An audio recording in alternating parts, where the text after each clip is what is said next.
Hello दोस्तों, आपका स्वागत है ज्ञान फॉर जॉब चैनल में।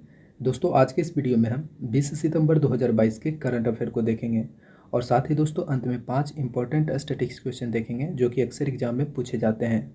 तो वीडियो को अंत तक जरूर देखिएगा और हाँ दोस्तों, प्लीज़ वीडियो को लाइक भी करिएगा। तो चलिए अब स्टार्ट करते हैं। पहला क्वेश्चन है दोस्तों, विश्व कुश्ती चैंपियनशिप 2022 में बजरंग पूनिया ने कौन सा पदक जीता है। दोस्तों, विश्व कुश्ती चैंपियनशिप 2022 में बजरंग पूनिया ने 65 किलोग्राम भार वर्ग में दोस्तों कांस्य पदक जीता है। ठीक है, तो ये याद रखिएगा। और दोस्तों इसके लिए इन्होंने प्यूर्टो रिको के सेबेस्टियन रिवेरा को हराया है।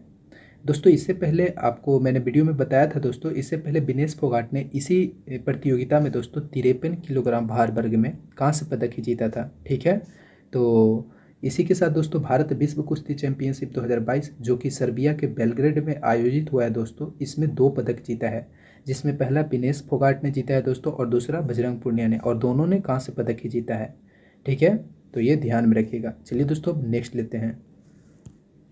अगला है दोस्तों, किस राज्य के सीएम ने डायग्नोस्टिक सेवा एक्सप्रेस क्लिनिक की शुरुआत की है। देखिए दोस्तों, कर्नाटक के जो मुख्यमंत्री हैं बसवराज बोम्मई, इनके द्वारा दोस्तों इस क्लिनिक की शुरुआत की गई है दोस्तों। ठीक है, इन्होंने इस क्लिनिक को पूरे देश का मॉडल बताया है और कहा है कि जल्द ही यह शहर के विभिन्न हिस्सों में यह क्लिनिक जो है स्थापित होगी। ठीक है, तो ये आप ये सिंपल याद रखिएगा कि डायग्नोस्टिक सेवा एक्सप्रेस क्लिनिक की शुरुआत कर्नाटक के मुख्यमंत्री द्वारा की गई है। ठीक है, तो इसका आंसर होगा दोस्तों ऑप्शन बी। चलिए दोस्तों अब नेक्स्ट लेते हैं। अगला है, अंतर्राष्ट्रीय समान वेतन दिवस कब मनाया जाता है।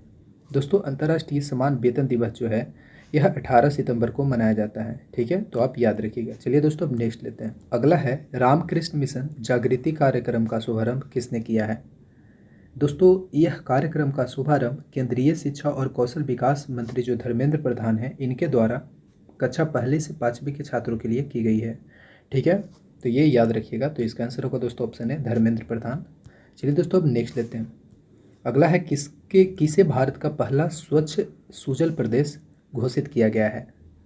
देखिए दोस्तों, केंद्रीय जल शक्ति मंत्री गजेंद्र सिंह शेखावत के द्वारा अंडमान निकोबार को भारत का पहला स्वच्छ सुजल प्रदेश घोषित किया गया है। ठीक है, तो ये याद रखिएगा। तो इसका आंसर होगा ऑप्शन बी। दोस्तों यह उपलब्धि हासिल करने के लिए ये जो अंडमान निकोबार द्वीप समूह है, यह अपने सभी गांव के घर में जल पूर्ति करवाया, खुले में शौच मुक्त करवाया। इसी उपलब्धि के लिए दोस्तों इसे भारत का पहला स्वच्छ सुजल प्रदेश घोषित किया गया है। तो आप सिंपल ये याद रखिएगा कि ये अंडमान निकोबार को घोषित किया गया है। चलिए दोस्तों अब नेक्स्ट लेते हैं। अगला है, किस राज्य के नंजरायण टैंक को पक्षी अभ्यारण्य के रूप में बदला जाएगा। देखिए दोस्तों, ये जो नंजरायण टैंक है यह तमिलनाडु के तीरपुर जिले में स्थित है दोस्तों। ठीक है, और इसी को दोस्तों तमिलनाडु का 17वां पक्षी अभ्यारण्य के रूप में बदला जाएगा। ठीक है, तो ये याद रखिएगा। और ये जब 17वां होगा दोस्तों, तो 16वां कौन था, तो वो था दोस्तों काजू बेली वेटलैंड। ठीक है, तो याद रखिएगा। चलिए इसका आंसर होगा दोस्तों ऑप्शन है। चलिए अब नेक्स्ट लेते हैं। अगला है, कौन सा राज्य नीति आयोग जैसी एक संस्था बनाएगा। देखिए दोस्तों, महाराष्ट्र राज्य जो है वह नीति आयोग के तर्ज पे एक संस्था बनाएगा। ठीक है, और इस संस्था का जो कार्य होगा दोस्तों, वह राज्य के व्यापक डाटा का विश्लेषण करना एवं अलग अलग उद्योग के बारे में सोच समझकर निर्णय लेना। ठीक है, यह कार्य होगा यह संस्था का। और इस संस्था के बनाने के लिए दोस्तों महाराष्ट्र के सीएम एकनाथ शिंदे ने मंजूरी दे दी है। ठीक है, तो ये याद रखिएगा। तो इसका आंसर होगा सिंपल, आप याद रखिएगा कि नीति आयोग जैसी एक संस्था बनाएगा महाराष्ट्र। चलिए अब नेक्स्ट लेते हैं। अगला है दोस्तों, कौन सा राज्य स्कूल में अनिवार्य खेल पीरियड और नो बैग डे शुरू करेगा। दोस्तों बिहार सरकार जो है वह छात्रों को बोझ कम करने के लिए जो बैग ले जाते हैं दोस्तों, उस बैग के बोझ कम करने के लिए यह नियम लागू करेगा। और साथ ही दोस्तों सप्ताह में कम से कम एक दिन अनिवार्य खेल पीरियड लागू करने की घोषणा किया है दोस्तों बिहार सरकार ने। ठीक है, तो कौन सा राज्य दोस्तों स्कूल में अनिवार्य खेल पीरियड और नो बैग डे शुरू किया है दोस्तों, तो बिहार ने किया है, याद रखिएगा। चलिए दोस्तों अब नेक्स्ट लेते हैं। अगला है दोस्तों, एनएलसी इंडिया लिमिटेड के सीएमडी किसे नियुक्त किया गया है। दोस्तों एनएलसी इंडिया लिमिटेड के जो सीएमडी नियुक्त किया गया है वो किया गया है प्रसन्ना कुमार मोटुपल्ली को। ठीक है, तो ये याद रखिएगा। इसका आंसर होगा ऑप्शन ए।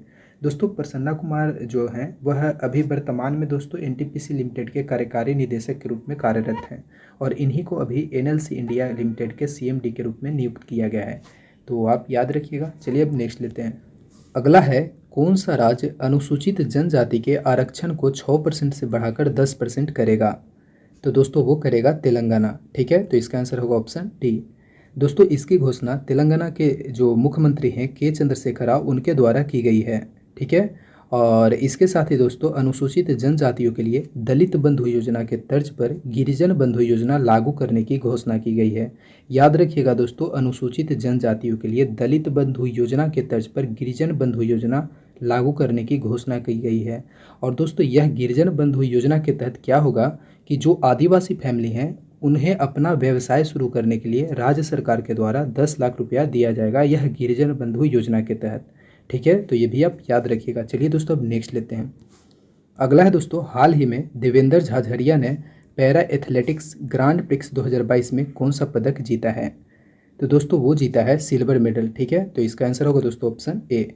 इसके लिए दोस्तों झाझरिया ने 60.97 मीटर दूर भाला फेंका। ठीक है, और इन्होंने सिल्वर मेडल जीता है। दोस्तों इसके साथ आप ये भी याद रखिएगा कि ये जो पैरा एथलेटिक्स ग्रांड प्रिक्स 2022 है यह मोरक्को में आयोजित हुआ है दोस्तों, जिसमें देवेंद्र झाझरिया ने सिल्वर मेडल जीता है। ठीक है, तो चलिए अब नेक्स्ट लेते हैं। अगला है डुरंड कप 2022 का खिताब किस फुटबॉल क्लब ने जीता है? देखिए दोस्तों, इस बार डुरंड कप 2022 जो था यह इसका 131वां संस्करण था दोस्तों। ठीक है, और यह भारत के 3 शहरों में आयोजित हुआ, जो कि 16 अगस्त से लेकर के 18 सितंबर तक कोलकाता, गुवाहाटी और इम्फाल में खेला गया।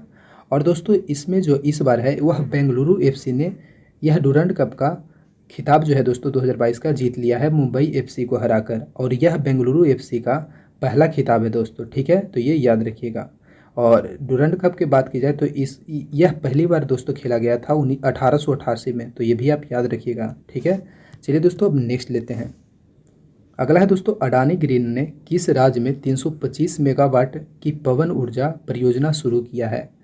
दोस्तों ये जो अडानी ग्रीन है यह 325 मेगावाट के पवन ऊर्जा परियोजना जो है यह मध्य प्रदेश में शुरू किया है दोस्तों। ठीक है, तो इसका आंसर होगा दोस्तों ऑप्शन ए मध्य प्रदेश। चलिए दोस्तों अब लेते हैं 5 स्टैटिक्स क्वेश्चन, जिसमें पहला है निम्नलिखित में कौन सुमेलित नहीं है?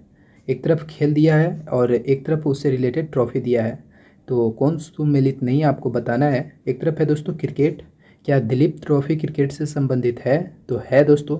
बाकर कप क्या गोल्फ से संबंधित है? तो है। क्या सुधीरमन कप बैडमिंटन से संबंधित है? तो है।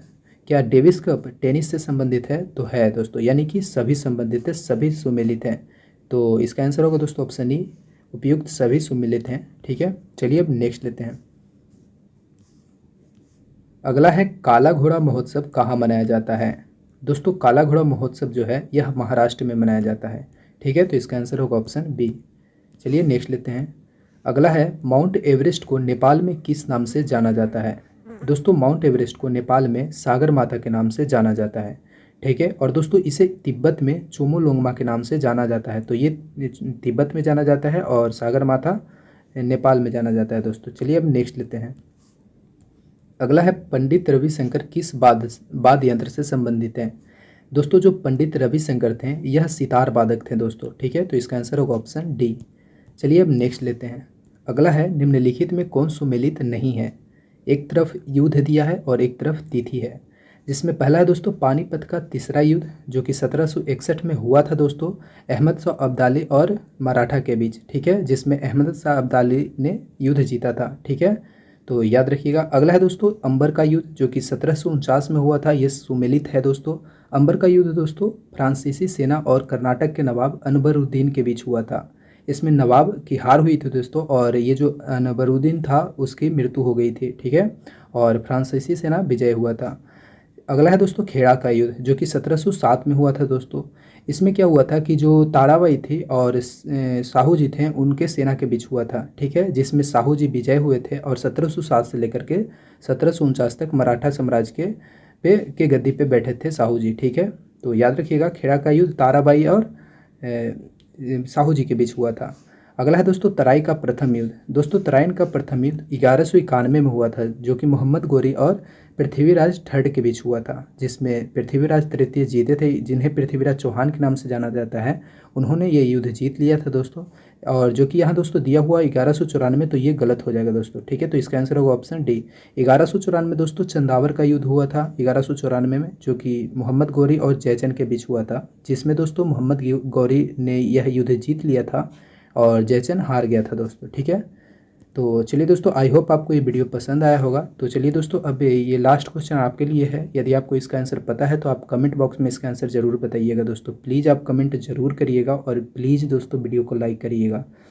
तो चलिए दोस्तों, मिलते हैं नेक्स्ट वीडियो में। तब तक के लिए जय हिंद, बाय।